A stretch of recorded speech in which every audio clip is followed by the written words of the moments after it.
भारत की जो राजनीति है, उस राजनीति के कारण भविष्य में भारत के 3 टुकड़े हो सकते हैं। हम इस पर चर्चा करने जा रहे हैं।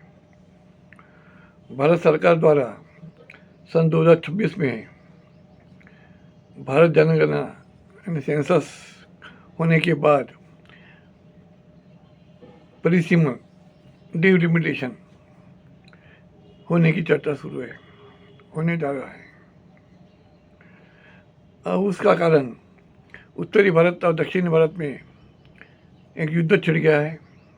वह युद्ध छिड़ गया है, सत्ता युद्ध छिड़ गया है, और यही कारण रहा तो भारत के 3 जो भारत देश है, 3 देशों में विभाजन होने की शक्यता हम नकार नहीं सकते।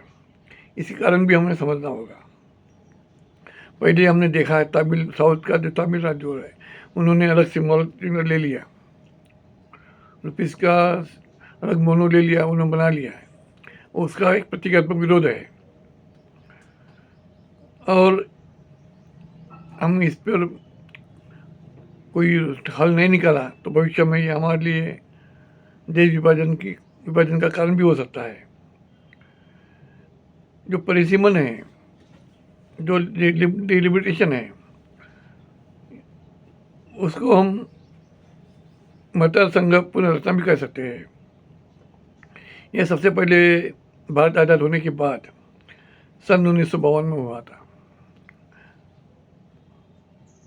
और परिसीमन आयोग अधिनियम अंतर्गत ये सब हुआ। इसके लिए भारत के राष्ट्रपति की हस्ताक्षर होना जरूरी है और उसे न्यायालय में चुनौती भी नहीं दी जा सकती। हमें इसको न्यायालय में चुनौती भी नहीं दे सकते, ये भी हमें समझना होगा। अभी इस परिसीमन ने उत्तरी भारत और दक्षिण भारत, इस 2 घटकों में इसका विभाजन हो गया है। और तीसरा जो विभाजन है वो नॉर्थ ईस्टर्न जो स्टेट है, आसाम, मणिपुर, नागालैंड, उधर के माध्यम से भी हमें उसका खतरा दिखाई दे रहा है।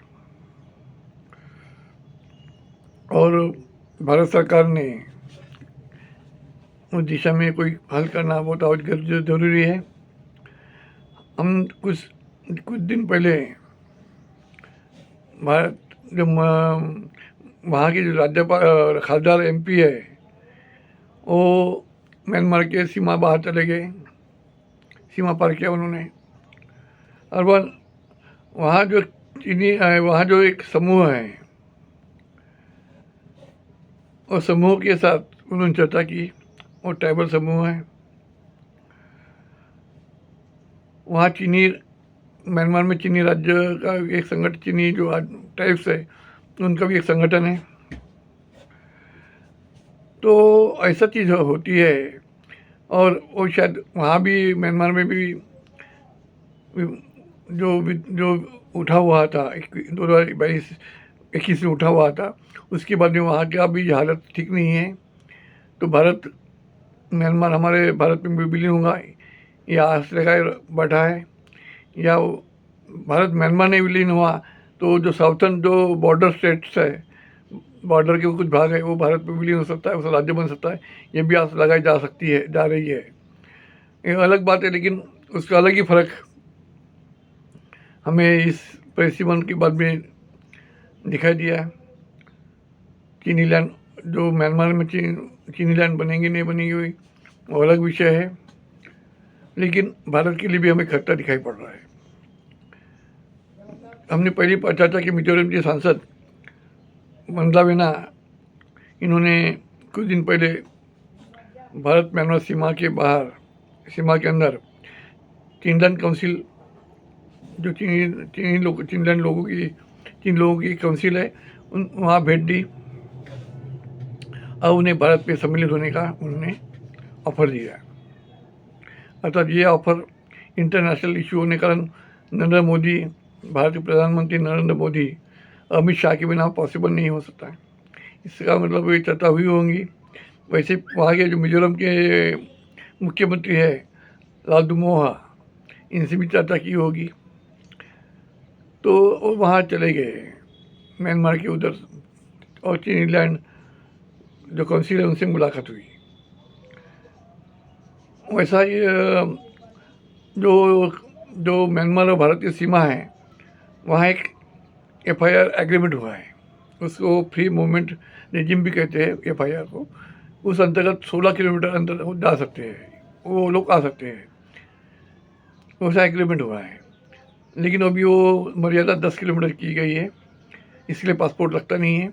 उसके बाहर अंदर जाना है तो पासपोर्ट लगता है। तो वहाँ इमिग्रेशन अधिकारी बैठता है, वो एक पर्ची देता है, वही अनुमति पत्र समझा जाता है।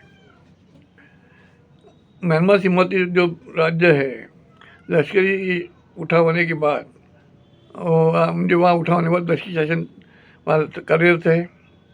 परंतु क्या वही कुकी समुदाय, चीनी समुदाय ये भी नाराज है।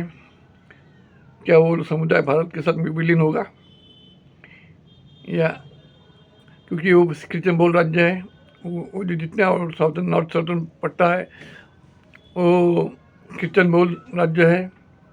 फिर नागालैंड लो, मणिपुर लो, मिजोरम लो, ये जो पट्टा क्रिश्चियन बहुल है। तो क्रिश्चियन बहुल लोगों की जो माइनॉरिटी का जो भारत सरकार की नीतियाँ है वो नाराज भी कर रहे माइनॉरिटी समाज माइनॉरिटी समुदाय नाराज भी कर रहा है। अतः वो देश भारत में विलीन होगा या अलग राज्य बनने के लिए तैयार होगा, या अपना भारत को लेके अलग राज्य अलग देश बन जाएगा, ये भी हमारे सामने बहुत बड़ा समस्या दिखाई पड़ रही। क्योंकि अगर वही नहीं हुआ तो भविष्य में हमारे लिए वो बहुत बड़ा खतरा हो सकता है। म्यांमार को लगकर ही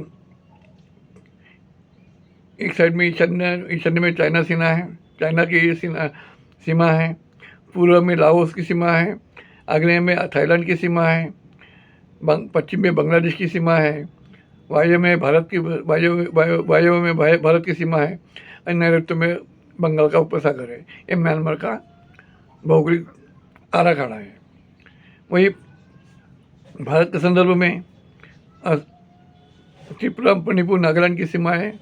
मणिपुर की सीमा हमारे लगी जुड़ी है म्यांमार के बीच में 722 किलोमीटर की। वो भारत की म्यांमार और भारत की सीमा 722 किलोमीटर की है। और वहाँ का अन्य बातों में हम अन्य जो कुछ प्रॉब्लम्स हुआ है उसके बारे में हम फिर कभी चर्चा करेंगे। लेकिन जो नॉर्थ ईस्टर्न क्षेत्र है, नॉर्थ ईस्टर्न क्षेत्र, वो मात्र हमसे भी नाराज है। तो नया देश बनेगा तो हमने वही चर्चा की, नया देश बन सकता है या नया भारत का वो राज्य अलग से बन सकता है, ये अभी भविष्य में दिखाई पड़ेगा। इसके साथ ही इस संपूर्ण प्रकरण पर चाइना का भी लक्ष्य है, अमेरिका का भी लक्ष्य है, और उसके बाजू में ही दोनों सीमा जो है भारत और म्यांमार की सीमा, उसको लगकर ही मिजोरम राज्य के जोड़ने वाला 70वें बंदरगाह है। मिजोरम को जोड़ने वाला 70वें बंदरगाह है। वही बंदरगाह म्यांमार को भी जोड़ता है। इधर अमेरिका चाइना ट्रेड वार चल रहा है, हम उसका असर भी वो भविष्य तो अमेरिका के लिए वो फायदे के सौदा होगा।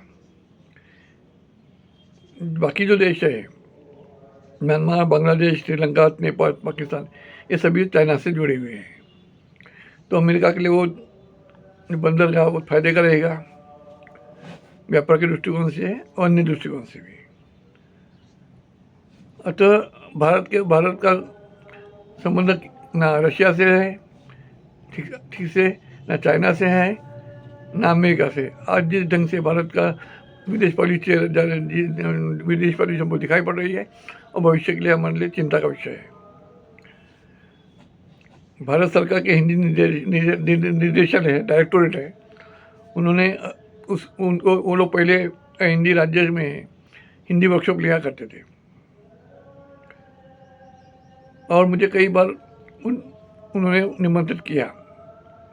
जो मानव संसाधन विकास मंत्रालय अंतर्गत वर्कशॉप हुआ करता था, उसके लिए मुझे कई बार उन्होंने निमंत्रित किया और मैं वहाँ गया भी। मैं उसमें से इम्फाल नागालैंड में भी मैं गया, नागालैंड की कैपिटल इम्फाल, वहाँ भी मैं गया।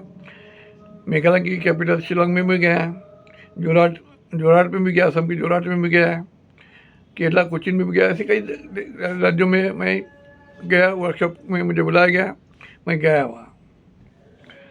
नागालैंड का जो संदर्भ है वो बहुत ही मेरे लिए भूलने वाला अनुभव है। नागालैंड में जब मैं गया, इम्फाल में मुझे बुलाया गया था, तो वहाँ वहाँ की एक व्यवस्था है कि वहाँ तुम 6 बजे के बाद घूम नहीं सकते। तुमको भारत के लोगों को या कोई किसी को अलाउ नहीं, ओनली लोकल लोग घूम सकते, रात भर घूम सकते हैं, लेकिन बाकी लोगों को अलाउ नहीं है। अगर तुमने घुमा तो तुम्हारा मटन बन जाएगा। अगर तुम रात को घूमे तो तुम्हारा मटन बनना निश्चित है। पुलिस प्रशासन नाम की कोई चीज़ ही नहीं वहाँ। नागालैंड जाने के लिए तुमको इनर लाइट परमिट लेना होता है।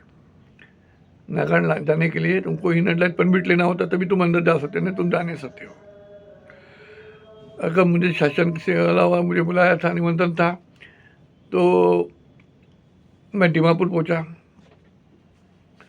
तो मेरे जो वहाँ के जो आयोजक थे इम्फाल के, नागालैंड के, वो लोग दीमापुर आए, जहाँ मैं जिस होटल में रुका था वहाँ आए, इनर लाइट परमिट लेके आए, और हम लोग फिर इम्फाल के लिए चल बसे।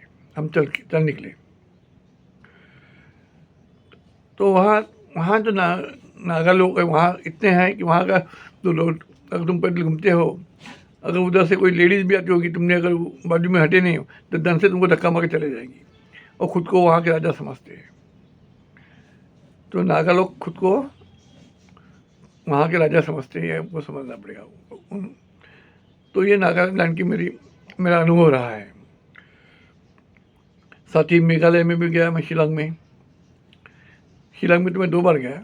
एक तो भारत सरकार के माध्यम से गया, निमंत्रण से, और दूसरी बात वहाँ के नॉर्थ ईस्टर्न यूनिवर्सिटी है शिलांग में, उन्होंने मुझे बुलाया था। तब मैं वहाँ नेशनल सेमिनार था, उन्होंने मुझे प्रमुख वक्ता करके बुलाया था, मैं वहाँ गया था।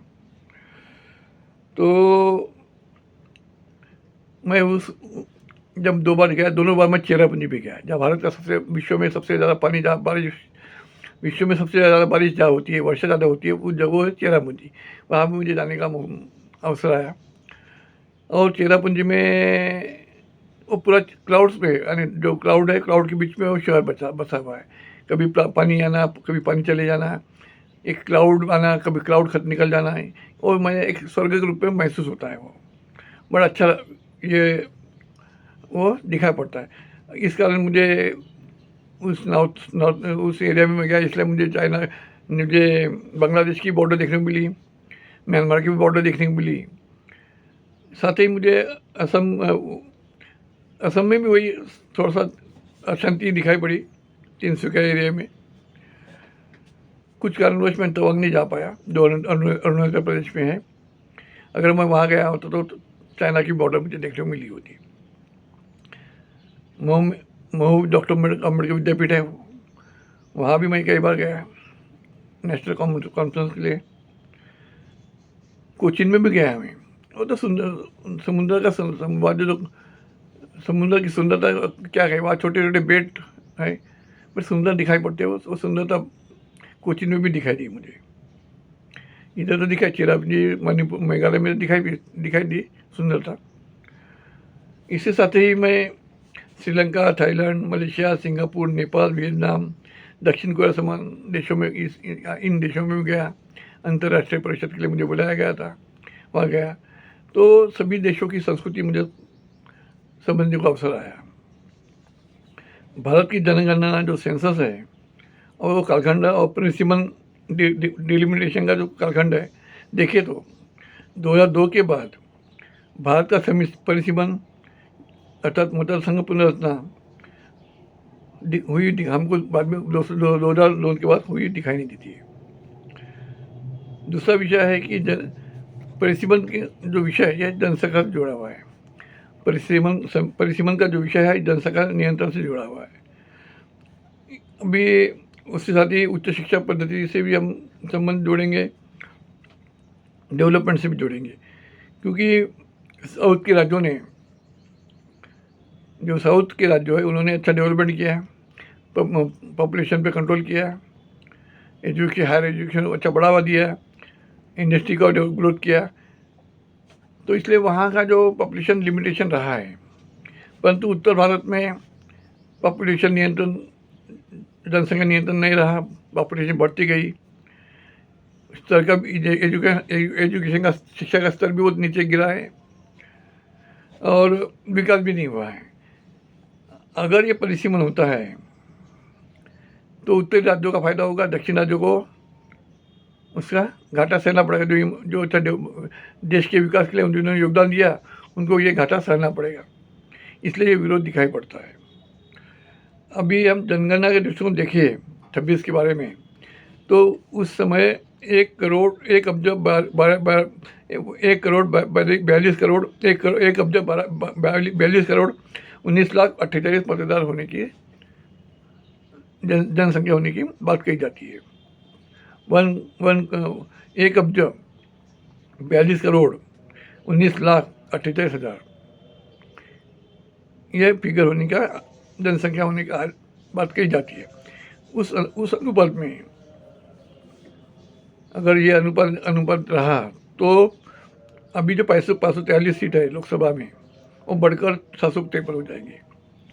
जो आज 543 सीट है वो बढ़कर 753 हो जाएंगे, यानी 210 सीट बढ़ने वाली है अगर इस रेशियो की बात करें तो 2026 में। तो उत्तरी राज्यों को इसका फायदा होगा, दक्षिण राज्यों को उसको घाटा होने वाला है। सत्ता का कब्जा उत्तरी राज्यों का रहेगा, मेहनत, तो ये विरोध होना चालू हो गया। तो उत्तरी राज्यों का दबदबा रहेगा सत्ता पे, इसीलिए इस कारण ये जो देश का विभाजन है, उत्तरी भारत और दक्षिणी भारत होने की शक्यता को हम नकार नहीं सकते। इस पर कोई हल निकालना बहुत जरूरी है। वही भारत के गृह मंत्री अमित शाह, इन्होंने समानुपातिक प्रतिनिधित्व एंड प्रोपोर्शनेट रिप्रेजेंटेशन की बात की है। जनसंख्या का आधार होना ही कोई आवश्यक नहीं है, ये भी बात उन्होंने कहा है। परंतु समानुपातिक प्रतिनिधित्व, जो प्रोपोर्शनल रिप्रेजेंटेशन की बात होती है, उसमें भी विशेष फर्क दिखाई नहीं पड़ेगा। कोई विशेष फर्क होगा ये हमको दिखाई नहीं पड़ता। वही महिला आरक्षण का इशू है, 33% आरक्षण देना है महिला को। दूसरी बात, जातिगत जनगणना, कास्ट बेस्ड सेंसस, जातिगत जनगणना, ये भी इशू आ रहा है क्योंकि आरक्षण का इशू है। तो जातिगत जनगणना होना भी ज़रूरी है। क्या इस सेंसस में जो सेंसस है, जनगणना होने वाली है, क्या उसमें जातिगत भी सेंसस होगा? ये भी महत्वपूर्ण है। और नहीं हुआ तो वो भी मांग उठेंगी। तो इसका आंदोलन का होना लाजमी है। भारत में अशांति बढ़ना लाजमी है। तो ये जो बातें हैं भविष्य के लिए हमारे लिए बहुत धोखादायक दिखाई पड़ रही है, क्योंकि नहीं तो फिर उत्तरी भारत दक्षिण भारत दो राज्य बन जाएंगे, भारत का विभाजन हो जाएगा। उधर नॉर्थ ईस्टर्न स्टेट जो है, असम से लेकर मणिपुर, अरुणाचल प्रदेश, मेघालय, नागालैंड, मणिपुर, त्रिपुरा, और साथ में म्यांमार का चीनी लैंड, ये पकड़ कोई देश न बन जाए। क्योंकि हमारी जो पॉलिसी है, वो पॉलिसी भी ठीक, हमारी जो सत्ता पॉलिसी है वो भी ठीक दिखानी पड़ रही है। अतः हमें इस पर जोर देना, इस पर सोचना बहुत ज़रूरी है। मागासवर्गीय आरक्षण का भी इशू हमको सॉल्व करना पड़ेगा, महिला आरक्षण का भी इशू सॉल्व करना पड़ेगा, जनगणना करनी होगी।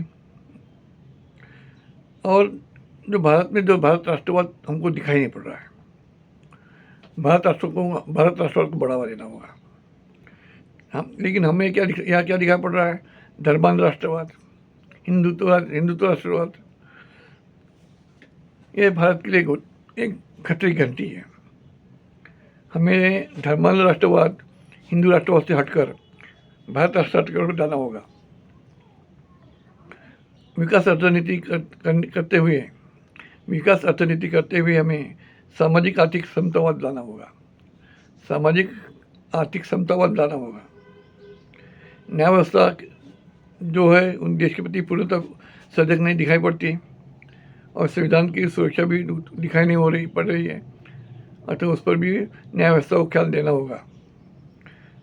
संवैधानिक संगठन हैं, CBI से लेके इलेक्शन कमीशन से लेकर सब जो भी है, उनकी विश्वास जो उनके बारे में जो विश्वास है लोगों का, वो विश्वास उड़ गया है, वो विश्वास पाना पड़ेगा, विश्वास हासिल करना होगा।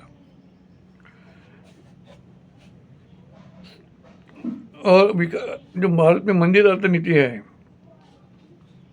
अर्थनीति जिसमें सोना चांदी से लेकर सभी दम पड़ा है, तो उस अर्थनीति को बदल कर मंदिरों का राष्ट्रीयकरण करना होगा। देश में प्रामाणिक निष्ठावान जो विद्वान मान्यवर है, उनका राजकारण में रुचि नहीं है, क्या उनको इग्नोर किया जाता है। जो प्रामाणिक लोग हैं, निष्ठावान लोग हैं, विद्वान मान्यवर है, उनको इग्नोर किया जाता है और चमचा यहाँ दिखाई पड़ रहा है। हमें उस पर भी सोचना होगा।